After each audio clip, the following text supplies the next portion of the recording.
आप सभी का वापस से स्वागत है हमारे नए सीरीज में, पीवाईक्यू सीरीज में, जहां पर हम 2 साल के पेपर ऑलरेडी डिस्कस कर चुके हैं। अब हम नए साल में आ चुके हैं, मतलब पेपर में, ठीक है। और नया साल तो लग ही चुका है, आप सभी का अच्छे से तैयारी कर ही रहे होगे। आप सभी मेरे को जानते ही, मैं हूं Arpit from favourite free learning platform, जहां पे आप सब पढ़ सकते हो physics, chemistry, maths, biology absolutely for free at learnohub.com।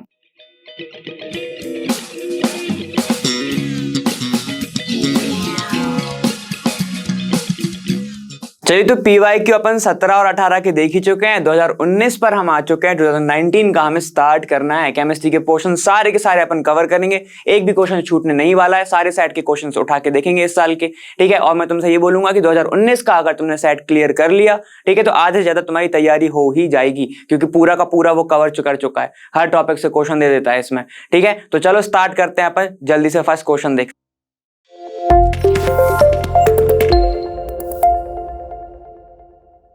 चलो स्टार्ट करते हैं क्वेश्चन नंबर 6 से, सेट नंबर 1 के। क्या बोला है? 2 gram silver chloride is taken in a china dish and china dish is placed in the sunlight from sometimes. What will be your observation in this case? Write the chemical reaction involve in the form of balance chemical reaction, identify the type of chemical reaction, ठीक है। तो ये वाला question same का same हमने करा हुआ है रिवीजन क्लास में। अगर आप आए होंगे तो मैंने बताया था वहां पर, ठीक है। देखो, ये रही तुम्हारी चाइना डिश, ठीक है, ये रही तुम्हारी चाइना डिश, ठीक है, जज मत करना इसको, है ना। ये रही तुम्हारी चाइना डिश, इसके अंदर एक पाउडर डाला हुआ है, ठीक है। पाउडर या फिर कोई भी चीज रखी हुई है, वो तुम्हारी कौन सी है? उसका नाम है तुम्हारा सिल्वर क्लोराइड, ठीक है। कितना है? 2 ग्राम तुम्हारा है सिल्वर क्लोराइड, AgCl, यही है, ठीक है। अब कहीं ना कहीं से सनलाइट आ रही है, तो हम मान लेते हैं यहां पर एक विंडो बनी हुई है ऐसी, ठीक है। यहां से आ रही है तुम्हारी सनलाइट, ठीक है। मतलब यहां से तुम्हारा क्या है, ये सन हो गया, और यहां से आ रही है तुम्हारी लाइट, इस पे पड़ रही है, ठीक। यहां पर सनलाइट पड़ रही है, तो उसके दौरान तुम्हारा क्या तुम्हें देखने को मिलेगा, तुम्हें ये बताना है, ठीक है। और इसकी केमिकल रिएक्शन क्या होने वाली है, ठीक है। तो हम सबको पता है कि अगर सनलाइट आ रही है, सनलाइट आ रही है, और यहां पर क्या प्रेजेंट है तुम्हारा? AgCl प्रेजेंट है, AgCl है। 2 ग्राम में तो मैं 2 लिख सकता हूं इधर, ठीक है। 2 AgCl प्रेजेंट है, सनलाइट आ रही है। अगर लाइट की प्रेजेंस में ये चीजें टूट जाएगी, क्या बनेगा? Ag प्लस Cl2, गैस निकाल लेगा यहाँ पे, तो बैलेंस करने के लिए 2 लगा दूंगा मैं इसको, ठीक है। तो क्या हो जाएगा? यहां पर ये वाली रिएक्शन तुम्हारी हो जाएगी, 2 Ag और Cl2, ठीक है। इसको ही बोलते हैं with the help of sunlight. यहां पर क्या हो रहा है? ये कंपाउंड है, टूट रहा है, तो इसको मैं बोलूंगा photo lytic decomposition reaction, decomposition reaction, ठीक है। फोटोलाइटिक डिकम्पोजिशन रिएक्शन, या फिर तुम सीधे लिख सकते हो फोटोलाइसिस, ठीक है। इसको मैं सीधे लिख सकता हूं फोटोलाइसिस। अब कई लोग क्या करते हैं, सिर्फ लिख के जाते हैं डिकम्पोजिशन रिएक्शन, लेकिन ऐसा मत करना, पूरा स्पेसिफिक आंसर दो, क्योंकि डिकम्पोजिशन रिएक्शन में खुद 3 चीजें आती हैं, थर्मल आती है, फोटोलाइसिस आती है, और तुम्हारी वो इलेक्ट्रोलाइसिस आती है, ठीक है। तो पूरा स्पेसिफिक आंसर दो तुम्हारा, कि स्पेसिफिक तुम्हारा आंसर क्या है, ठीक है। तुम्हें देखने को क्या मिलेगा? ये व्हाइट कलर का पाउडर रहेगा, तुम्हें यहाँ पे ग्रे कलर का दिख जाएगा, ठीक है। ग्रे कलर में वो कन्वर्ट हो जाएगा। जैसे ही ग्रे कलर में कन्वर्ट होगा, तो तुम्हें पता चल जाएगा कि कोई केमिकल रिएक्शन हुई है, ठीक है। क्या मतलब होता है, कैसे पता चलती है केमिकल रिएक्शन हो रही है? स्टार्टिंग में ही पढ़ा था पहले चैप्टर के, ठीक है। या तो किसी की स्टेट चेंज हो जाए, या तो वहां पे क्या हो जाए, टेम्परेचर या तो लेना पड़े या फिर देना पड़े, मतलब या फिर तुम्हें टेम्परेचर राइज हो जाए, फील हो टेम्परेचर, ठीक है। स्टेट चेंज, टेम्परेचर राइज हो सकता है, या फिर तुम्हें कोई अपीयरेंस अलग देखे, कलर चेंज देखने को मिले, ठीक है। तब हम क्या समझते हैं कि वहां पर केमिकल रिएक्शन हुई है, ठीक है। तो हमें यहाँ पे क्या मिल रहा है? कलर चेंज देखने को मिल रहा है, तो हम ये बोलेंगे कि यहाँ पर केमिकल रिएक्शन हो रही है। चलो एक बार क्वेश्चन फिर से देख लेते हैं क्या हो रहा था। 2 ग्राम AgCl ले लिया, चाइना डिश के अंदर, चाइना डिश बना दी, लिख दिया, ठीक है। प्लेस सनलाइट हो रही है इसके ऊपर, ठीक है, हो गया, ठीक। अब तुम्हें क्या देखने को मिला? एक टाइम के बाद ये क्या हो जाएगा? ग्रे हो जाएगा, ठीक है। अब देखो राइट केमिकल इक्वेशन, तो अपन ने ये वाली रिएक्शन देख ली, और ये बैलेंस है, क्यों नहीं है? देखो 2 Ag Cl कितने हैं? 2, यहाँ पे 2, तो ये रिएक्शन तुम्हारी बैलेंस हो गई। अब उन्होंने ये बोला था कि आइडेंटिफाई केमिकल रिएक्शन, तो हमने आइडेंटिफाई कर दिया कि फोटोलाइसिस है या फिर फोटोलाइटिक डिकम्पोजिशन रिएक्शन हो रही है। सारा का सारा हमने आंसर दे दिया है। अब हम आगे बढ़ सकते हैं। देखो 6 का और पार्ट तुम्हारा क्या बोला? Set number 1, identify the type of reaction taking place in each of the following cases and right balance chemical equation for the reaction, ठीक है। तो देखो ये तुम्हें 2 चीजें दी हुई हैं, इसका तुम्हें केमिकल रिएक्शन लिखनी है और उसको बैलेंस करना है, ठीक है। तो देखो क्या है, zinc react with silver nitrate, ठीक है, तो मैं लिख रहा हूं जिंक को सिर्फ ऐसे लिख सकता हूं, जिंक रिएक्ट कर रहा है AgNO3 के साथ, सिल्वर क्या होता है Ag, नाइट्रेट लिखा है तो NO3 होगा, AgNO3, क्लियर हो गया। अब देखो क्या बनेगा, टू प्रोड्यूस जिंक नाइट्रेट, ये बनाएगा जिंक, जिंक क्योंकि 2+ में होता है और NO3 क्या होता है -1 होता है, तो ये आएगा NO3 होल ट्वाइस ऐसा, ठीक है, प्लस तुम्हारा सिल्वर ऐसा निकल जाएगा बाहर, क्लियर हो गया। ठीक है, मैंने क्या बोला यहाँ पे समझ में आया कि नहीं आया, देखो ध्यान से, Zn जो है वो 2+ में ज्यादातर एग्जिट करता है, ठीक है, एग्जिस्ट करता है, ये तुम्हारा क्या है, ये तुम्हारा 1 में है और ये तुम्हारा -1 में, ठीक है, तो जब इन दोनों का कंपाउंड बनाना रहेगा तो ये नीचे चला जाएगा, 1 इधर आ जाएगा, अब मैं 1 को लिखूं या ना लिखूं एक ही बराबर है, ठीक है, इसको 2 को मैंने NO3 के नीचे कर दिया तो ये बन गया ट्वाइस, ठीक है, तो ये तुम्हारा क्या बना, जिंक नाइट्रेट, इसको हम बोलते हैं जिंक नाइट्रेट, ठीक है, ये बना जिंक नाइट्रेट, ये तो तुम्हें सिल्वर पता ही है, और ये तुम्हारा क्या था, ये था तुम्हारा सिल्वर नाइट्रेट, सिल्वर नाइट्रेट, ठीक है। अब उनने बोला है बैलेंस करनी है चीजों को, तो बैलेंस कर लेंगे, यहां पे NO3 2 है, ठीक है, यहां पर NO3 1 ही था तो मैं यहां पे 2 लगा दूंगा, Zn 1 है, Zn 1 है, कोई दिक्कत नहीं, चलो Ag कितने होगा, यहाँ पे 2, यहाँ पर 1 है तो यहाँ 2 लगा दूंगा, तो ये तुम्हारी बैलेंस हो गई, ठीक है, ये वाली तुम्हारी बैलेंस हो गई, ये होगा तुम्हारा A पार्ट। चलो B पार्ट पे चलते हैं, B पार्ट तुम्हारा क्या बोल रहा है, पोटेशियम आयोडाइड, पोटेशियम क्या होता है K, आयोडाइड मतलब Ki होगा, ठीक है, react with lead nitrate, lead nitrate क्या होता है तुम्हारा Pb, ठीक है, Pb का कितना होता है 2+ और NO3 का कितना होता है तुम्हारा 1, तो यहां पे मैं लिख दूंगा ऐसा 2, समझ में आया क्या बोला, देखो फिर से देख लो एक बार ऐसे, अब एक बार मैं बना के ही दिखा दे रहा हूं, Pb तुम्हारा होता है 2+ और NO3 तुम्हारा क्या होता है -, ठीक है, ये चीजें पता ही होनी चाहिए, ये निकलती नहीं है ऐसे खास, ठीक है, ये ऐसा निकलेगा, तो क्या बनाओगे तुम इसको, ये नीचे, ठीक है, क्या बनेगा Pb, ये नीचे 1 आएगा, 1 लिखूं या ना लिखूं, चलो एक बार लिख देता हूं, ठीक है, NO3 होल ट्वाइस ऐसा, ये नीचे आ गया ना, ये पूरे कंपाउंड के साथ ट्वाइस आएगा, ठीक है, अब Pb को 1 को लिखूं या ना लिखूं, ठीक है, तो ये हो जाएगा NO3 2 ऐसा दिखेगा, ठीक है, ऐसा तुम्हारा ऐसा कंपाउंड बन जाएगा, क्लियर होगा, ये होगा तुम्हारा लेड नाइट्रेट। अब क्या बन रहा है, ये साथ में बना रहे हैं, क्या बना रहा है, देखो पोटेशियम नाइट्राइड, पोटेशियम नाइट्राइड क्या होगा K, नाइट्राइड की क्या होती है 1 और पोटेशियम की 1, तो दोनों एक दूसरे को कर देंगे कैंसिल, तो क्या हो जाएगा KNO3 प्लस, अब बनेगा लेड आयोडाइड, तो लेड की होती है 2 और आयोडीन की होती है 1, तो ये हो जाएगा PbI2, क्लियर है यहाँ पे, ठीक है। अब चीजों को बैलेंस करना है, यहाँ पे देखो K कितना है 1, यहाँ पर भी 1 है, चलो बैलेंस है, I कितना है 1, यहाँ पे कितने हैं 2, तो यहाँ पे मैं 2 लगा दूं ऐसा, तो आयोडीन 2 हो गए, ठीक है, दोनों साइड बैलेंस हो गए, लेकिन अब पोटेशियम जो थे, पोटेशियम क्या हो गया, यहाँ पे पोटेशियम 2 होगा, यहाँ पर 1 है तो यहाँ पे भी 2 लगा देता हूं ऐसे, ठीक है, तो क्या हो गया 2 नाइट्रेट हो गए, 2 नाइट्रेट हो गए, ठीक है, अब यहाँ पे देखो 2 पोटेशियम, ठीक है, बैलेंस है, क्लियर हो गया। अब देखो लेड कितना है 1 है, यहां पर भी 1 है, तो चलो ये पूरा का पूरा बैलेंस हो गया, ठीक है, ये हो गई तुम्हारी B की बैलेंस और ये तुम्हारी A की बैलेंस, क्लियर है, काफी ज्यादा इजी था, है ना, तो ये तुम्हें ऐसे करना था। अब उसने क्या क्या पूछा था, बस तुमसे यहाँ पे बैलेंस करना था, ये देखो बैलेंस केमिकल रिएक्शन करना था, ठीक है, और तुम्हें क्या लिखना था, पूरे इनका केमिकल ट्रांसलेट करके लिखना था, ठीक है, तो ये हो गया तुम्हारा A, ये हो गया तुम्हारा B, चलो काफी ज्यादा इजी था, घबराने की बात नहीं है, लेकिन अगर तुम्हें एक बार ये चीजें पता है किसका 1 होता है किसका 2 होता है तो काफी ज्यादा इजीली कर लोगे, ठीक है। चलो आगे देखो, क्वेश्चन नंबर 7 सेट नंबर 1 पे बोल रहा है identify the acid and the base form which NaCl बनाता है, ठीक है, NaCl तो लिखा नहीं है, सोडियम क्लोराइड को लिखा है, इसलिए मैंने इसको डायरेक्ट NaCl बोल दिया, ठीक है, ये NaCl होता है। इज ऑब्टेन मतलब किस एसिड किस बेस से तुम्हारा बनेगा NaCl, सॉल्ट बनेगा, क्लियर हो गया। चलो is obtain which type of salt is it, कौन सी सॉल्ट होगी, किस टाइप की सॉल्ट होती है, ठीक, when is it called rock salt, कब उसको तुम रॉक सॉल्ट बोलोगे, और how is rock salt form, कैसे बनती है रॉक सॉल्ट, ठीक है। इतने सारे क्वेश्चन पूछे तो एक एक करके आंसर देंगे हम। सबसे पहला आंसर दे देते हैं अपन, देखो सबसे पहला आंसर पूछा है कौन सा एसिड कौन सा बेस, ठीक है, बनाना क्या है तुम्हें Na और ये बनाना Cl, Na कहां से मिल सकता है, हमको सबसे अच्छा बेस पता है कौन सा, NaOH, इसका नाम क्या होता है, सोडियम हाइड्रोक्साइड, सोडियम हाइड्रोक्साइड यही बोलते हैं इसको, है ना, कोई खास चीज नहीं लिखी, ये सोडियम ये हाइड्रोक्साइड नाम लिख दिया, क्लियर, ठीक है। अब हमें चाहिए Cl, तो कहां से लेके आऊंगा मैं, HCl से, रिएक्शन कराऊंगा तो क्या बनेगा, सॉल्ट, और साथ ही साथ जब भी एसिड बेस की रिएक्शन होती है तो सॉल्ट प्लस क्या बनता है, वाटर, तो ये तुम्हारा क्या है, सोडियम क्लोराइड, सोडियम क्लोराइड है ये, है ना। और साथ ही साथ इसका नाम लिखने की जरूरत नहीं, ये तो वाटर है, सबको पता है, लिख लेना अगर मगर मन हो तो, ठीक है। ये होगा तुम्हारा पहला, ठीक। एसिड कौन सा होगा तुम्हारा, HCl, ये होगा तुम्हारा एसिड, ये होगा तुम्हारा बेस, कौन सा, कास्टिक सोडा या फिर NaCl, NaOH, कास्टिक सोडा, ठीक है, इतना क्लियर। चलो अब उसने पूछा है which type of salt it is, ठीक है। तो ये तुम्हारी कौन सी सॉल्ट है, ये है तुम्हारी सी सॉल्ट, या फिर इसी को बोला जाता है न्यूट्रल सॉल्ट,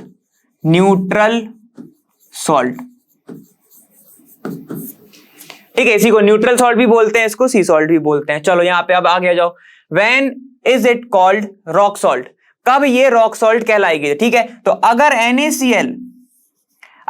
NaCl के अंदर इंप्योरिटीज कुछ प्रेजेंट हैं, ठीक है, इंप्योरिटीज कुछ प्रेजेंट हैं और वो तुम्हें दिख रही है, अपीयर हो रही है ब्राउन कलर की, ठीक है, उसका जो अपीयरेंस है वो क्या है, ब्राउन कलर का, ब्राउन है, ठीक है। तो उसको ही हम बोल देते हैं एट लास्ट रॉक सॉल्ट, उसको ही हम बोलते हैं रॉक सॉल्ट।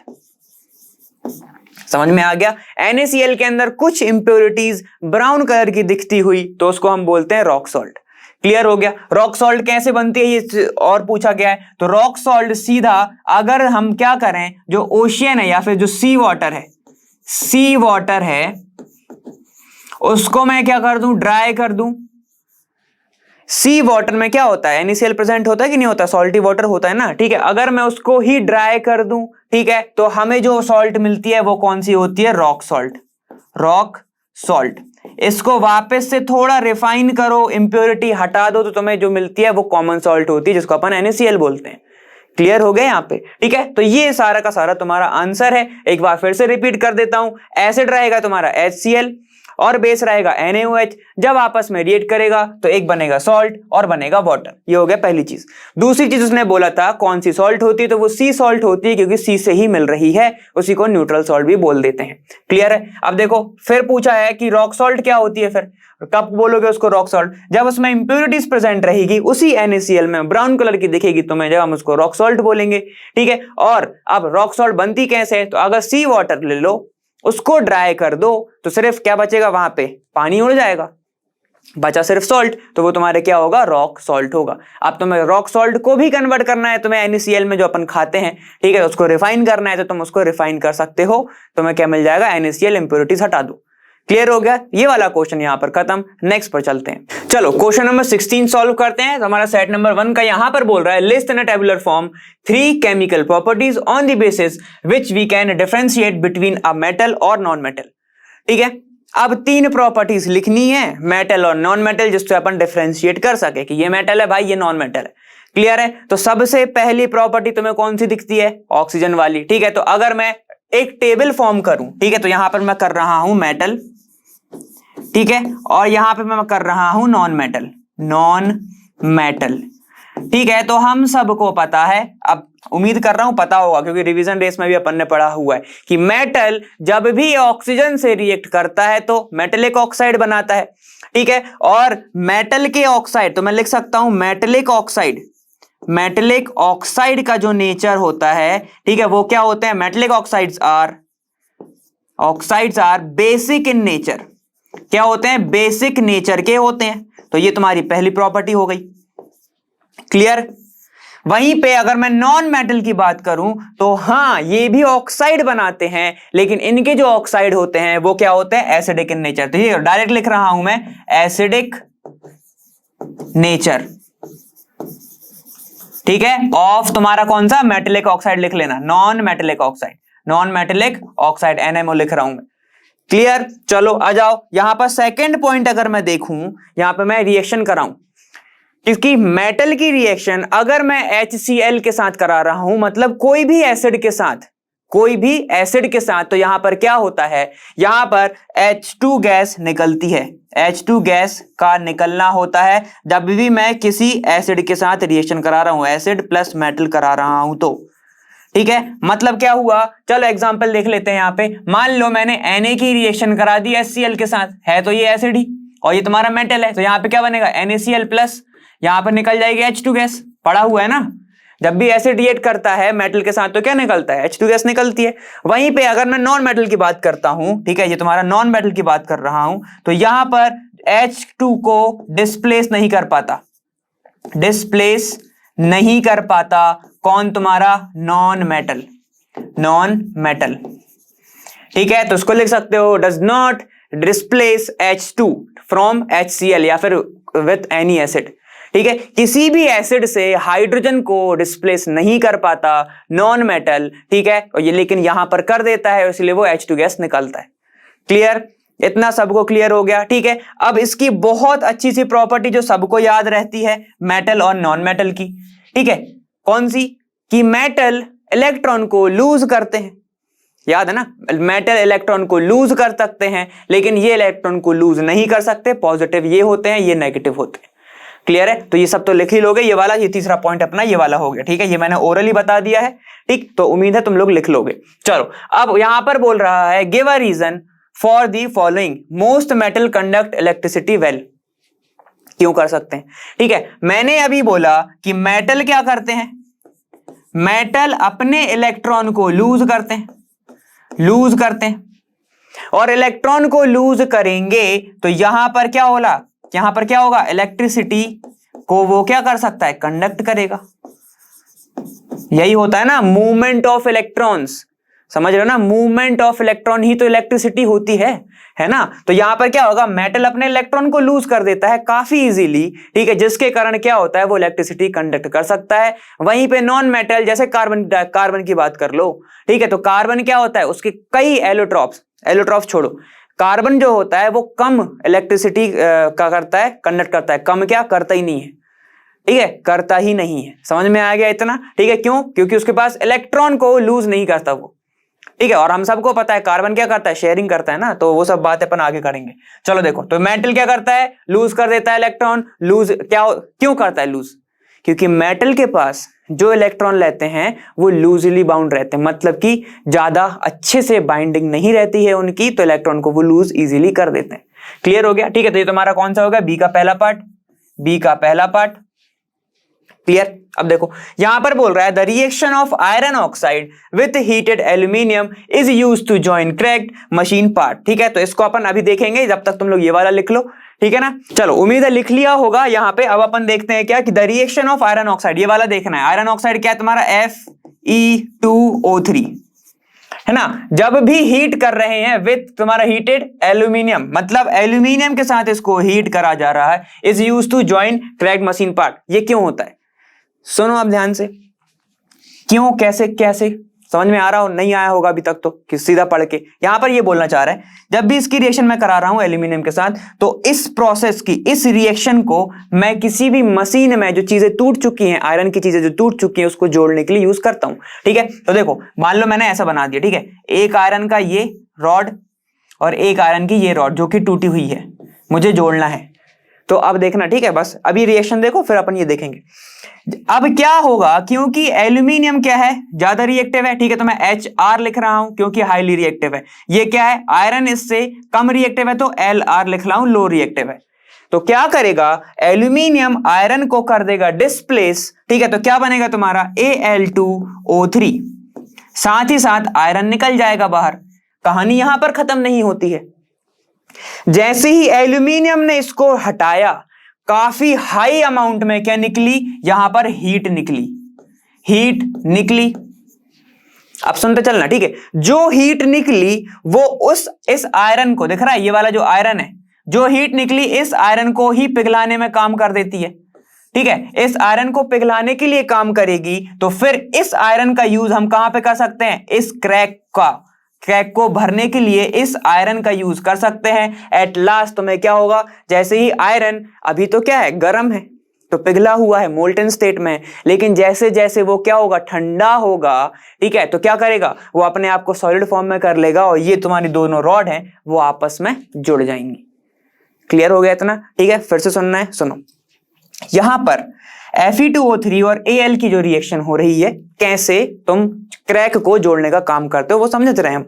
जैसे ही ये रिएक्शन होगी, क्योंकि ये ज्यादा रिएक्टिव है, इसको हटा के यहां पे बैठ जाएगा, आयरन निकल जाएगा, ठीक है। तो ये रिएक्शन यहां पर खत्म नहीं होगी, हीट जो है बहुत ज्यादा रिलीज होगी, बहुत ज्यादा। तो ये जो आयरन बन रहा है रिएक्शन होने के बाद, इस हीट की मदद से वो क्या हो जाएगा, मेल्ट हो जाएगा। उस मेल्टिंग आयरन को अपन इस क्रैक के ऊपर डालेंगे। एक टाइम के बाद क्या होगा, ठंडा भी तो होगा ना, ऐसा तो नहीं कि वो गर्म ही रह जाएगा। जैसे ही ठंडा होगा तो वो अपने आप को किसमें, पहले ये किसमें होगा, लिक्विड स्टेट में होगा, क्योंकि मेल्ट हो चुका है। जैसे ही वो कन्वर्ट होगा सॉलिड स्टेट में, तो क्या होगी, उसकी जो पकड़ है तेज हो जाएगी।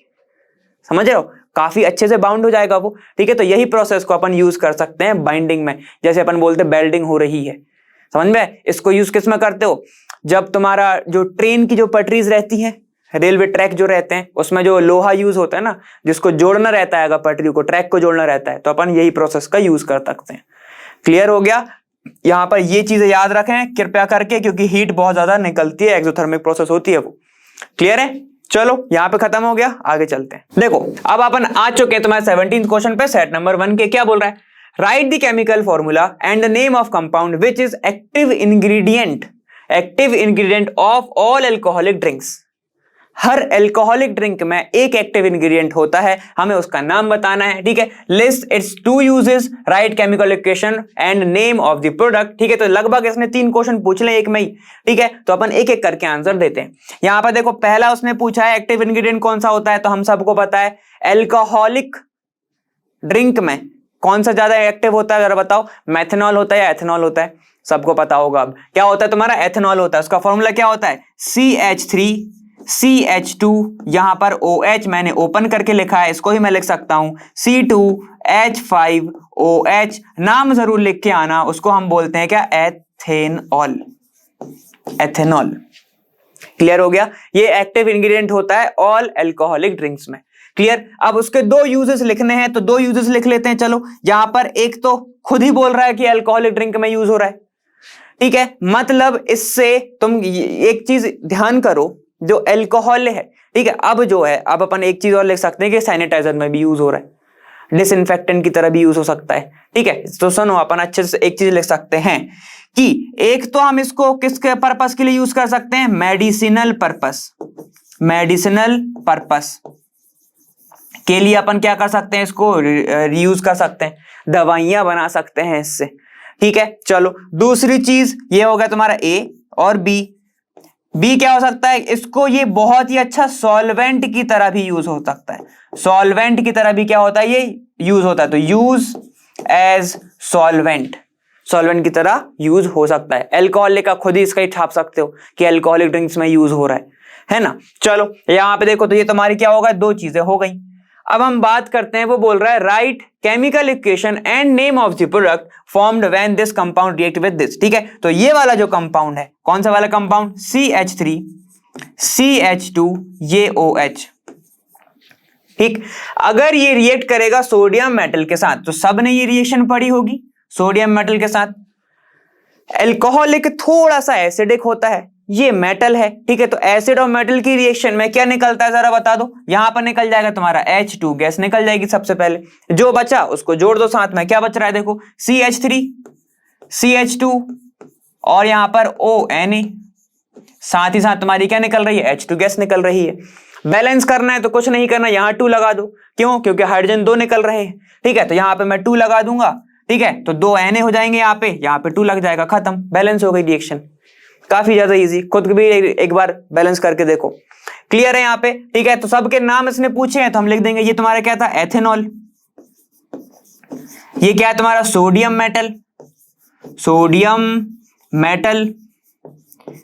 ठीक है, यहां पर तुम्हारा इसका नाम क्या होता है, इसको बोलते हैं सोडियम एथॉक्साइड, सोडियम एथॉक्साइड। जब भी तुम्हें O ऐसा दिख जाए, ONA, ठीक है, और यहां पर R ग्रुप हो, तो इसको बोलते हैं क्या, सोडियम अल्कोक्साइड। R क्या होता है, अल्काइल होता है, ऑक्साइड क्यों, क्योंकि ऑक्सीजन से जुड़ा हुआ है सोडियम। ठीक है, तो सोडियम अल्कोक्साइड। क्लियर है, चलो H2 का तो नाम ही लिखना, चलो लिख लेते हैं, हाइड्रोजन गैस, हाइड्रोजन गैस। ठीक है, तो ये हो गई तुम्हारी पहली वाली। चलें आगे, चलो यहां पे देखो, अब हॉट कंसंट्रेटेड सल्फ्यूरिक एसिड की बात हो रही है। ठीक है, तो ये वाली रिएक्शन काफी ज्यादा देखी होगी तुमने। यहां पर क्या होता है, अब इसको मैं थोड़ा ओपन करके लिख रहा हूं, यहां पर ये H, ये H, ये H मैंने बहुत बार करा चुका हूं वैसे तो, ये एक H, यहां पर OH होगा। ठीक है, concentrated sulphuric acid, concentrated H2SO4, temperature तुम्हारा कितना होता है 443 केल्विन, यही होता है। ठीक है, अब यहां पर ध्यान से सुनना, अब यहां पर क्या होगा, ये OH और सामने वाले का H निकल जाएगा बाहर। ठीक है, तो साथ में निकल जाएगा तुम्हारा वाटर, निकल गया बाहर। एक H और OH क्या निकलता है, वाटर निकलता है। दोनों की एक एक वैलेंसी खाली है तो बॉन्ड बन जाएगा बीच में, तो CH2 खत्म। ठीक है, नेम लिखेंगे सबका, ये तुम्हारा एथेनॉल है, H2SO4 सबको पता है, ये क्या हो जाएगा एथीन, और H2O अब मैं नहीं लिखूंगा, तुम लोग लिख लेना वाटर। क्लियर हो गया। ठीक है, तो यहां पर क्या होगा, अल्कोहल से डायरेक्ट तुम अल्कीन पर जा सकते हो with the help of H2SO4। H2SO4 का अगर रोल पूछ लेगा, ठीक है, तो क्या लिख के आओगे कि H2SO4 कैसे वर्क कर रहा है, सल्फ्यूरिक एसिड H2SO4 यहां पर as a dehydrating agent, dehydrating agent की तरह वर्क कर रहा है। डिहाइड्रेशन सबको पता होगा, पानी की कमी, तो ये भी तो यही कर रहा है। देखो इस कंपाउंड से पानी की कमी कर रहा है, पानी निकल रहा है बाहर। ठीक है, उसी को अपन क्या बोलते हैं, डिहाइड्रेशन या फिर डिहाइड्रेटिंग एजेंट।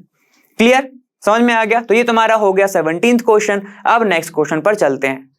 देखो 17th का और पार्ट बोल रहा है तुम्हारा, व्हाट इज मीथेन। मीथेन क्या होता है भाई, draw its electron dot structure, name the type of bond formed in this compound, why are such compound this. ठीक है, तो सबसे पहले तुमसे पूछा है व्हाट इज मीथेन। ठीक है, तो मीथेन लिख सकते हैं हम, अल्कीन की सीरीज का पहला मेंबर हो रहता है, अल्कीन की सीरीज का पहला मेंबर होता है। जनरल फॉर्मूला क्या होता है उसका, CnH2n+2 अल्कीन का। ठीक है, और पहला मेंबर है तो यहां पे 1 रखेंगे तो क्या हो जाएगा CH4। ठीक है, इसी को बोलते हैं मीथेन, मीथेन।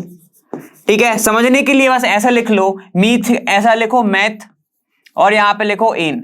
मैथ मतलब एक कार्बन, और एन मतलब अल्कीन की सीरीज। ठीक है, बस ऐसा लिख लो तो समझ में आ जाएगा।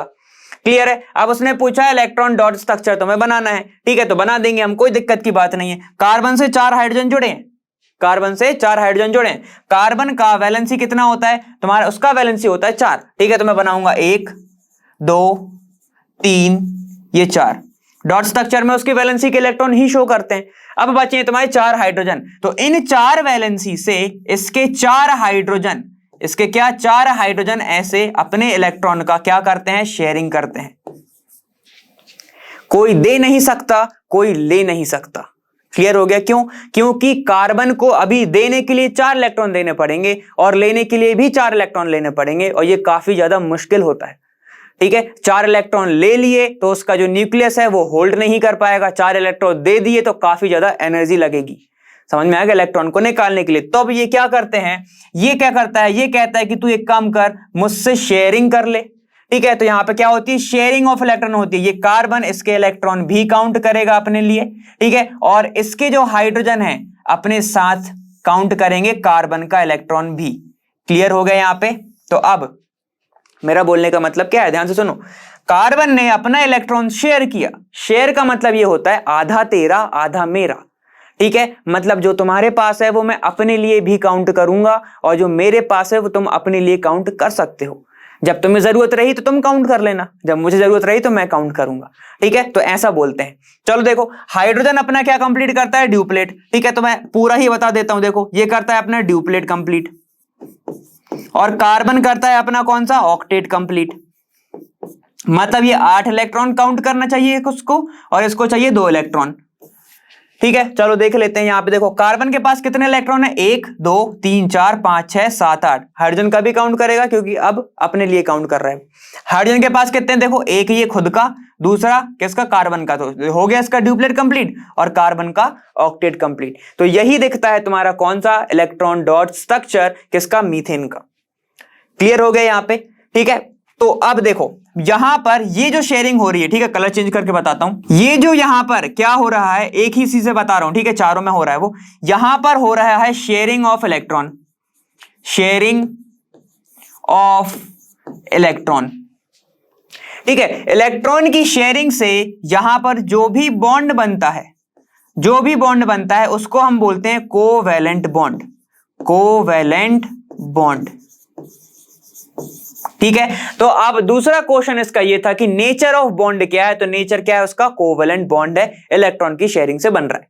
क्लियर हो गया यहाँ पे। चलो अब देखो, अब अपन आते हैं why are such compound poor conductor of electricity. ठीक है, तो पुअर कंडक्टर क्यों होते हैं, तो अपन मैं इसमें ही रीजन लिख रहा हूं, ध्यान से देखना। पुअर कंडक्टर क्यों होते हैं, क्योंकि कोवेलेंट बॉन्ड बना रहे हैं, और कोवेलेंट बॉन्ड डिसोसिएशन पर, मतलब टूटने पर, डिसोसिएशन पर do not form ion on dissociation, मतलब ये आयन के फॉर्म में नहीं टूटता है, जिसके कारण यहां पर क्या नहीं रहेंगे, आयंस ही नहीं रहेंगे, तो क्या वो इलेक्ट्रिसिटी कंडक्ट करेगा, इलेक्ट्रिसिटी को कंडक्शन उसका वो क्या करेगा, रोक देगा। समझ गए। अगर कोई भी चीज आयन फॉर्म में नहीं टूट रही है, मतलब इलेक्ट्रॉन का लॉस नहीं हो रहा है, इलेक्ट्रॉन का ट्रांसफर नहीं हो रहा है, ना एक इलेक्ट्रॉन इसके पास ज्यादा है ना इसके पास कम है। ठीक है, तो अगर ऐसा है ही नहीं तो यहां पर इलेक्ट्रिसिटी कंडक्ट होगी ही नहीं। क्लियर हो गया। चलो अब देखो, यहां पर have low melting point and boiling point. ठीक है, यहां पर क्या बोल रहा है, कम मेल्टिंग पॉइंट और बॉइलिंग पॉइंट होता है। ठीक है, तो इससे ही समझेंगे, क्योंकि कोवेलेंट बॉन्ड एक वीक बॉन्ड होता है, वीक बॉन्ड होता है, तो इसको तोड़ने के लिए कम एनर्जी लगती है। ठीक है, कम एनर्जी लगेगी, तो जिसके ही कारण इसका मेल्टिंग पॉइंट और इसका बॉइलिंग पॉइंट दोनों ही क्या हो जाएंगे, कम हो जाएंगे। वीक बॉन्ड होता है। ठीक है, वीक बॉन्ड होता है। अब तुम्हें लग रहा होगा वीक बॉन्ड है तो टूट कैसे नहीं रहा है आयन फॉर्म में, ऐसे नहीं टूटता, क्योंकि शेयरिंग हो रही है। शेयरिंग हो रही है तो क्या होता है, ऐसे नहीं टूटता कि पर्टिकुलर एक इलेक्ट्रॉन उसका लेके चला जाए, एक इलेक्ट्रॉन इसका लेके चला जाए। ठीक है, अगर जब टूटेगा तो फिर वहां पर एक देखे जाएगा, एक इसको देखे जाएगा। समझ में आ गया। ठीक है, वहां पर क्या हो रहा है, शेयरिंग हो रही है, जिसके कारण क्या होता है, वहां पर क्या कोवेलेंट बॉन्ड बनेगा और वो बॉन्ड थोड़ा वीक होता है। क्लियर हो गया इतना। ठीक है, तो इसके ही कारण इसका मेल्टिंग पॉइंट और बॉइलिंग पॉइंट थोड़ा कम होता है।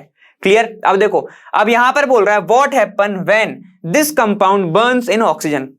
अब अगर यही कंपाउंड CH4 जल जाए ऑक्सीजन की प्रेजेंस में, ठीक है, तो क्या होगा भाई, तो सिंपल सी बात है, यहां पर देखो, यहां पर क्या होगा, CH4 की जब जलाया जाएगा, तो हमेशा याद रखना, जब भी हाइड्रोकार्बन को जलाया जाता है, ठीक है, तो वो हमेशा CO2 प्रोड्यूस करता है और वाटर का मॉलिक्यूल प्रोड्यूस करता है। हमेशा।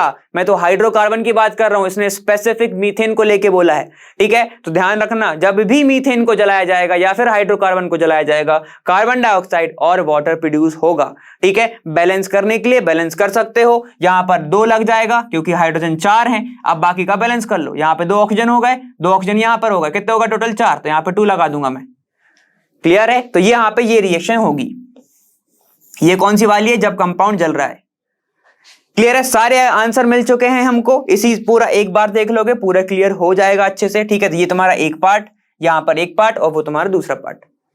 क्लियर है, काफी ज्यादा इजी था, कुछ घबराने की बात नहीं। चलो अब आगे चलते। देखो क्वेश्चन नंबर 22 सेट नंबर 1 का बोल रहा है blue litmus solution is added to 2 test tubes. ठीक है, A और B containing dilute hydrochloric acid and soda, तुम्हारा कौन सा है, सोडियम हाइड्रोक्साइड है B पे सॉल्यूशंस। ठीक है, रिस्पेक्टिवली। तो चलो अपन इसको बना ही लेते हैं एक बार। यहां पर लिटमस डाला गया है। ठीक है, ये तुम्हारा लिटमस मान ले रहा हूं यहां पे, और ये तुम्हारी टेस्ट ट्यूब्स हो गई। ठीक है, एक टेस्ट ट्यूब ये और एक टेस्ट ट्यूब तुम्हारी ये, यहां पर दोनों में ही लिटमस डाला गया है, तो मैं इसको लिख देता हूं ऐसा। ठीक है, ये रहा तुम्हारा लिटमस, लिटमस पेपर, और ऐसा वैसा लिटमस नहीं है, कौन सा है, ब्लू लिटमस पेपर। ठीक है, स्पेसिफिक उसने करके दिया है। चलो देखो, एक में डला हुआ तुम्हारा HCl, तो यहां पर डला हुआ है तुम्हारा क्या, HCl, ये डला है HCl ऐसा। ठीक है, और यहां पर डला हुआ है तुम्हारा कौन सा, NaOH, NaOH। क्लियर है। In which test tube a colour change will be observe. ठीक है, कौन से टेस्ट ट्यूब में तुम्हारा कलर दिखेगा, तुम्हें ये बताना है। ठीक है, state the colour change and gives its reason. तो सुनो भाई, हम सबको पता है ब्लू लिटमस। ठीक है, तो मैं यहां पे लिख देता हूं blue litmus, blue litmus paper. यहां पर एसिड जब भी प्रेजेंट होगा, एसिड जब भी प्रेजेंट होगा तो वो अपने आप को ब्लू से रेड में कन्वर्ट कर लेगा, ब्लू से रेड कलर हो जाएगा वो, जब भी क्या रहेगा, एसिड रहेगा, प्रॉपर्टी होती है उसकी। ठीक है, यहां पर अगर मान लो बेस रहेगा, ठीक है, तो वहां पर कोई भी कलर चेंज देखने को नहीं मिलेगा, कलर चेंज देखने को तुम्हें नहीं मिलेगा। क्लियर हो गया, समझ में आ गया इतना। तो अब तुम खुद ही लगा सकते हो अगर तुम्हें पता है HCl क्या होता है और NaOH क्या होता है। ठीक है, HCl तुम्हारा क्योंकि एसिडिक है, एसिडिक है, और NaOH क्योंकि तुम्हारा क्या है, बेसिक है। तो यहां पर HCl में तुम्हें कलर चेंज देखने को मिलेगा। ये वाला जो सॉल्यूशन है ये हो जाएगा तुम्हारा रेड कलर का, और ये वाला जो सॉल्यूशन है इसमें नो कलर चेंज। ठीक है, यहां पर क्या होगा, नो कलर चेंज, यहां पर कोई भी चेंज नहीं होगा colour, no change in colour, no colour change, जैसे लिखना हो। क्लियर हो गया यहाँ पे। ठीक है, और कुछ पूछा था तो चलो देख लो। यहाँ पे लिखा है स्टेट दी कलर चेंज, तो बता दिया रेड और no colour. Give reason, reason भी दे दिया, क्योंकि ब्लू लिटमस की प्रॉपर्टी ही होती है कि वो एसिडिक में जब भी दिखेगा तो तुम्हें हो जाएगा रेड कलर, ब्लू से रेड, लेकिन बेस में कुछ भी नहीं देगा, और बेस क्या है हमारा, NaOH इधर। क्लियर, ठीक है, समझ में आ गया। चलो नेक्स्ट पे चलते हैं। देखो 22 का और पार्ट तुम्हारा क्या बोल रहा है यहाँ पर, what is observe when 2 ml of HCl is added to 1 gram of sodium carbonate. ठीक है, तो सबसे पहले तुम्हें इन सबकी रिएक्शंस के नाम पता होने चाहिए। सोडियम कार्बोनेट क्या होता है, सोडियम तो सबको पता होता है, कार्बोनेट क्या होता है ये सब पता होना चाहिए। ठीक है, taken in a clean and dry test tube, what chemical equation for the right chemical equation for the reaction involve. तो केमिकल रिएक्शन लिखनी है, पता ही था कि ये होने वाला है, तो चलो लिख लेते हैं। यहाँ पर HCl बोला है, HCl, और 2 बोला है तो तुम आगे 2 भी लिख सकते हो। ठीक है, 2 ml लिखा है तो 2 ml लिख सकते हो, कोई दिक्कत नहीं। ठीक है, यहाँ पर HCl है और यहाँ पर तुम्हारा रिएक्शन हो रहा है सोडियम, ये होता है कार्बोनेट, ऐसा दिखता है। सुनो एक बार लिखा देता हूं, देखो ये होता है तुम्हारा कार्बोनेट, CO2 CO3 2-, इसको बोलते हैं कार्बोनेट। क्लियर है, ठीक है। सल्फेट सल्फाइड सल्फाइड में, सल्फेट सल्फाइड सल्फाइड में भी कंफ्यूज मत होना, ठीक है ना, वो भी चीजें होती हैं, वो अपन आगे देखते रहेंगे, है ना। ये तुम्हारा कार्बोनेट होता है, ध्यान रखना। चलो तो ये तुम्हारा कार्बोनेट है, Na की वैलेंसी होती है प्लस, इसकी 2-, ऊपर नीचे कर दो, तुम्हारा ऐसा बन जाएगा। क्लियर है। चलो देखो, जब इसकी रिएक्शन हो रही है तो यहां पर चीजें क्या बनेंगी, मैं तोड़ तोड़ के बताता हूं, ध्यान से देखना। यहां पर H+Cl- है, प्लस यहां पे क्या है Na+ और CO3 2- है। प्लस का माइनस में दे दो, माइनस का प्लस में दे दो, ठीक है। तो ये प्लस इसके माइनस के साथ जाएगा, ठीक है, और यहां पर ये Cl इसके Na के साथ जाएगा। क्लियर हो गया, ठीक है। अब ये मत बोलना एक H है तो यहाँ पे SCO3 2- बनेगा, ऐसा नहीं है। यहाँ पे क्या बोल रहा है उसने, 2 ml डाला है तो 2 डाल दो, तो यहाँ पे क्या होगा 2H+ 2Cl-। क्लियर है ना। चलो यहाँ पे कितने हैं देखो, यहां बन जाएगा तुम्हारा NaCl प्लस H2CO3, और मैंने तुमको बताया हुआ है H2CO3 टूट जाता है किसमें, H2O में, और यहां पर टूट जाएगा ये CO2 में। तो डायरेक्ट लिखना चाहो तो लिख सकते हो, ठीक है, कि तुम्हारा प्रोडक्ट क्या बनेगा, NaCl plus H2O plus CO2, ठीक है। तो तुम्हारा ऐसा बनेगा प्रोडक्ट। क्लियर है। डायरेक्ट ये भी लिख सकते हो, और ऐसे लिखोगे तो वापस तुम्हें तोड़ना पड़ेगा। क्लियर है। तो ये वाला लिख लेना तुम लोग, बस बताने के लिए बताया कि ऐसे बनेगा, ठीक है। देखो 2H यहाँ पे CO3, तो 2H बन गया H2CO3, H2CO3, ठीक है। ये Na और ये तुम्हारा Cl क्या बन गया, NaCl। क्लियर, ठीक है। तो यहाँ पे ये बोल रहा था। अब यहाँ पे बताओ क्या क्या चीजें तुम्हें देखने को मिलेगी, क्योंकि CO2 निकल रहा है तो तुम्हें कौन से मिलेगा, ब्रिस्क एफरवेंस। याद आ रहा है, ब्रिस्क एफरवेंस होती है ना, तो तुम्हें वो यहां पे देखने को मिलेगी। तो टेस्ट में तुम लिख सकते हो कि यहां पे क्या मिलेगा तुम्हें, ब्रिस्क VESCENCE, ठीक है, वो तुम्हें देखने को मिलेगा, है ना। वहां पे तुम्हें ऐसे स्मेल आएगा। क्लियर हो गया यहाँ पे, ठीक है। तो ये तुम्हारी प्रोसेस होने वाली है, ये तुम्हारी रिएक्शन होने वाली है। देखो यहाँ पे क्या लिखा था, 2 ml, तो यहाँ पर 2 लगा दिया, बैलेंस हो गई रिएक्शन, ठीक है। कभी कभी वो खुद ही तुम्हें बैलेंस रिएक्शन देता है। क्लियर हो गया। तो ये तुम्हारी रिएक्शन हो गई, और हो सके तो थोड़ा वर्डिंग में लिख के आना। कैसे लिखोगे, when HCl react with sodium carbonate it produces NaCl और carbonic acid, and carbonic acid further dissociate into H2O और तुम्हारा CO2, ठीक है। और अगर उसने पूछ लिया कैसे पता CO2 ही बन रही है, हम कैसे माने, तो क्या बोलोगे, ब्रिस्क एफरवेंस देखने को मिलेगा। क्लियर है, काफी ज्यादा इजी। चलो आगे देखो, 23 क्वेश्चन तुम्हारा बोल रहा है, in 3 test tube A, B and C 3 different liquid namely distil water, underground water and distil water in which pinch of calcium sulphate is dissolve respectively, ठीक है, आर टेकन। तो चलो यहाँ पे यहां तक अपन रुकते हैं, थोड़ा बना के देखते हैं, ठीक है। ABC टेस्ट ट्यूब तो मैं बना रहा हूं, यहां पर ये A हो गई, ठीक है, यहां पर तुम्हारी ये हो गई B, और यहां पर ये हो गई तुम्हारी C, ऐसे, है ना। उसमें क्या हो रहा है कि ये तुम्हारी हो गई A टेस्ट ट्यूब, जिसमें डला हुआ तुम्हारा कौन सा, डिस्टिल वाटर। ठीक है, तो मैं लिख रहा हूं यहां पे डिस्टिल H2O लिख दूं। ठीक है, वाटर, डिस्टिल वाटर। अब यहां पर एक है तुम्हारे क्या, अंडरग्राउंड वाटर, तो ये हो गई तुम्हारी बी टेस्ट ट्यूब। यहां पर क्या है, अंडरग्राउंड वाटर, अंडरग्राउंड वाटर, तो H2O ही लिखूंगा मैं। ठीक है, अब यहां पर बोल रहा है कि डिस्टिल वाटर प्लस, यहां पर क्या है तुम्हारा, डिस्टिल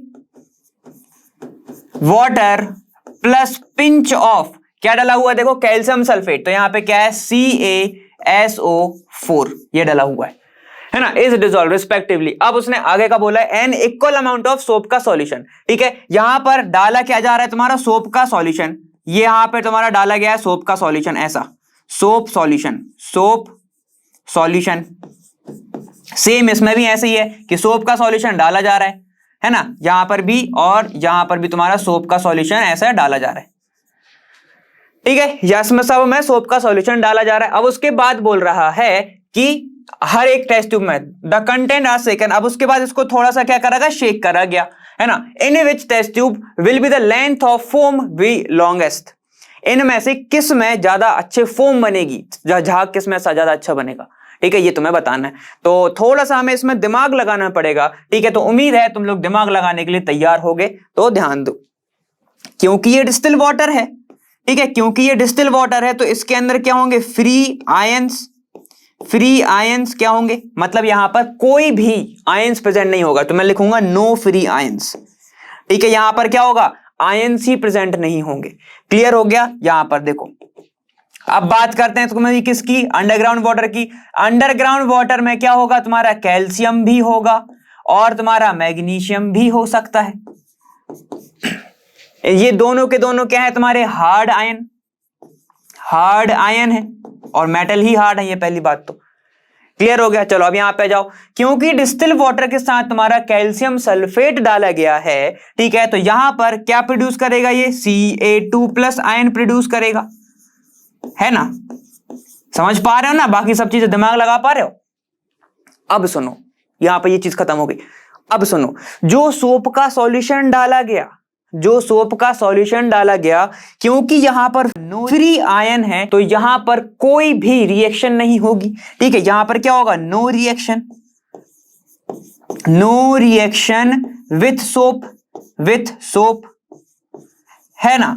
तो जिसके कारण यहां पर काफी अच्छा क्या बनेगा तुम्हारा, देखो लेदर बनेगा।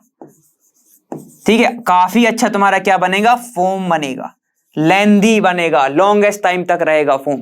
ठीक है, समझ में आ गया। अब देखो यहां पर मैं बात करता हूं इसकी, क्योंकि इसके अंदर हार्ड आयंस हैं, हार्ड आयंस है तो ये सोप के सॉल्यूशन के अंदर क्या होगा, एक मेटल तो होगा ही होगा। ठीक है, उसको डिस्प्लेस करके, उसको क्या करेगा, डिस्प्लेस करेगा और रिएक्शन कर लेगा, जिसके कारण क्या होगा, वहां पर बन जाएगा सॉल्ट, फैटी एसिड का सॉल्ट बन जाएगा, salt solution of fatty acid बनेगा वहां पे। ठीक है, तो क्योंकि इन दोनों के अंदर कैल्शियम मैग्नीशियम जैसे आयन है, यहां पर मैग्नीशियम नहीं है लेकिन कैल्शियम तो है। ठीक है, इन दोनों के अंदर कैल्शियम तो है ही। ठीक है, तो यहां पर क्या बनेगा, salt of free fatty acid, fatty acid. ठीक है, जो कि इनसॉल्युबल होता है सॉल्यूशन में, जिसको ही नाम दे दिया जाता है क्या, स्कम, इसको ही बोलते हैं स्कम। ठीक है, जो कि क्या होता है, इनसॉल्युबल होता है सॉल्यूशन में। ठीक है, यहां तक क्लियर हो गया। जैसे ही ये बनेगा, जिसके कारण जो फोम है या फिर जो लेदर है वो नहीं बन पाएगा लॉन्ग टाइम तक, या फिर बहुत मुश्किल होगा बनना। क्लियर हो गया यहां पे। तो इसका आंसर आप सभी को मिल चुका है। आंसर तुम्हारा ये है कि यहां पर डिस्टिल वाटर है, कोई भी आयंस प्रेजेंट नहीं है, तो यहां पे रिएक्शन नहीं कर पाएगा सोप सॉल्यूशन से। और क्योंकि यहां पे क्या है, ये सोप क्या हो जाएगा, ये जो वाटर है ये हो जाएगा सॉफ्ट वाटर, ये सारे के सारे क्या होंगे, हार्ड वाटर। और सॉफ्ट वाटर में तुम्हारा जो लेदर है या फिर फोम बनना काफी ज्यादा इजी होता है। ठीक है, क्योंकि वहां पे कोई भी मेटल प्रेजेंट नहीं है, उसको डिस्प्लेस नहीं कर सकता। क्लियर। वहीं पे इसकी बात करें, ये डिस्प्लेस करेगा, salt of free fatty acid बनाएगा या सॉल्ट ऑफ फैटी एसिड बनाएगा, फ्री मत लिखना, सॉल्ट ऑफ फैटी एसिड बनाएगा, जिसके कारण क्या होगा, वहां पे फॉर्मेशन होगा स्कम का। स्कम क्या होता है, इनसॉल्युबल होता है किसके अंदर, सॉल्यूशन के अंदर। और सॉल्यूशन के अंदर अगर इनसॉल्युबल है तो फोम तुम्हारा अच्छे से नहीं बन पाएगा और यहाँ पे तुम्हारा आंसर खत्म हो जाएगा। समझ में आ गया इसका सबको? ठीक है, तो यहां पर 23 वाला क्वेश्चन यहां पर खत्म। काफी अच्छे तरीके से अपन ने क्या किया, जस्टिफाई किया। ठीक है, चलो अब आगे चलते हैं। चलो क्वेश्चन नंबर 4 की बात करते हैं। सेट नंबर 2 में ये क्या बोल रहा है कि give reason platinum gold and silver are used to make jewelleries. ठीक है, काफी कॉमन क्वेश्चन है कि यहां पर प्लेटिनियम गोल्ड या फिर सिल्वर को ज्वेलरी बनाने के लिए यूज क्यों करा जाता है। तो देखो मेटल वाली प्रॉपर्टीज लिख देना, लस्टरज होता है, मेलेबल होता है, डक्टाइल होता है। ठीक है, लेकिन सबसे मेन चीज लिखना मत भूल जाना कि ये क्या होते हैं, तुम्हारे लीस्ट रिएक्टिव होते हैं। लीस्ट रिएक्टिव होते हैं, ये काफी कम रिएक्ट करते हैं, जिसके कारण क्या होता है, अगर ऑक्सीजन तुम्हारा प्रेजेंट है एटमॉस्फेयर में तो इतनी इजीली रिएक्ट नहीं कर पाएगा, जिसके कारण जो तुम्हारे सोना चांदी चमक रहे हैं वो चमकते ही रह जाएंगे और बहुत टाइम लगेगा उसको कोरोड होने में। ठीक है, तो ये वाली प्रॉपर्टी मत भूल जाना कि क्या होते हैं, ये लीस्ट रिएक्टिव होते हैं। कभी कभी इनको ऐसा भी नाम दे दिया जाता है कि ये नोबल एलिमेंट है, नोबल मेटल है। ठीक है, नोबल मतलब क्या होगा, जो रिएक्ट नहीं करेगा। जैसे तुम लोगों ने नोबल गैस के बारे में सुना होगा, इनर्ट नेचर के होते हैं, इनर्ट एलिमेंट है। क्लियर हो गया? बाकी के प्रॉपर्टी तुम लोग लिख सकते हो कि वो लस्टरस होता है, डक्टाइल होता है, मेलेबल होता है, उसको खींच के कोई भी आकार दिया जा सकता है, चमकता है वो। ठीक है, वैसे सब तो तुम लोग लिख सकते हो। चलो अब आगे जाओ, बी वाला part, metal like sodium and potassium are stored in under oil. ठीक है, केरोसिन के अंदर रखा जाता है सोडियम और पोटेशियम को, क्योंकि सोडियम एंड पोटेशियम काफी ज्यादा रिएक्टिव होते हैं। काफी ज्यादा क्या होते हैं, रिएक्टिव होते हैं। तो मैं लिखूंगा हाईली रिएक्टिव होते हैं। ठीक है, तो अगर मैं इसको एटमॉस्फेयर में ओपन छोड़ दूं किसमें, एटमॉस्फेयर में, तो यहां पर ये ऑक्सीजन के साथ रिएक्ट करके अपने आप को जलाने लगते हैं। ठीक है, स्टार्ट्स बर्निंग। ठीक है, तो सिंपल सी बात है, अगर मैं कोई भी चीज को ओपन स्टोर कर रहा हूं और वो जल जाए तो मेरे क्या काम का। ठीक है, इसीलिए इसको स्टोर करा जाता है किसके अंदर, ऑयल के अंदर। ठीक है, इसके ही कारण इसको क्या करा जाता है, स्टोर करा जाता है ऑयल के अंदर। और नाम सुना होगा, ऑयल कौन सा होता है, केरोसिन ऑयल। क्लियर है, समझ में आ गया इतना? ठीक है, फिर से सुन लो, ये वाले क्या होते हैं, इनर्ट होते हैं, लीस्ट रिएक्टिव होते हैं, इसलिए उससे ज्वेलरी बनाई जाती है। शेप दे सकते हो तुम, चमकते हैं वो, तो तुम्हें अच्छा अट्रैक्टिव लगते हैं, पहली चीज। दूसरी चीज क्या है, सोडियम और पोटेशियम काफी ज्यादा रिएक्टिव होते हैं। एटमॉस्फेयर में अगर खुला छोड़ दो तो वो जलने लगते हैं, कैचेस फायर, पढ़ा होगा तुम लोगों ने।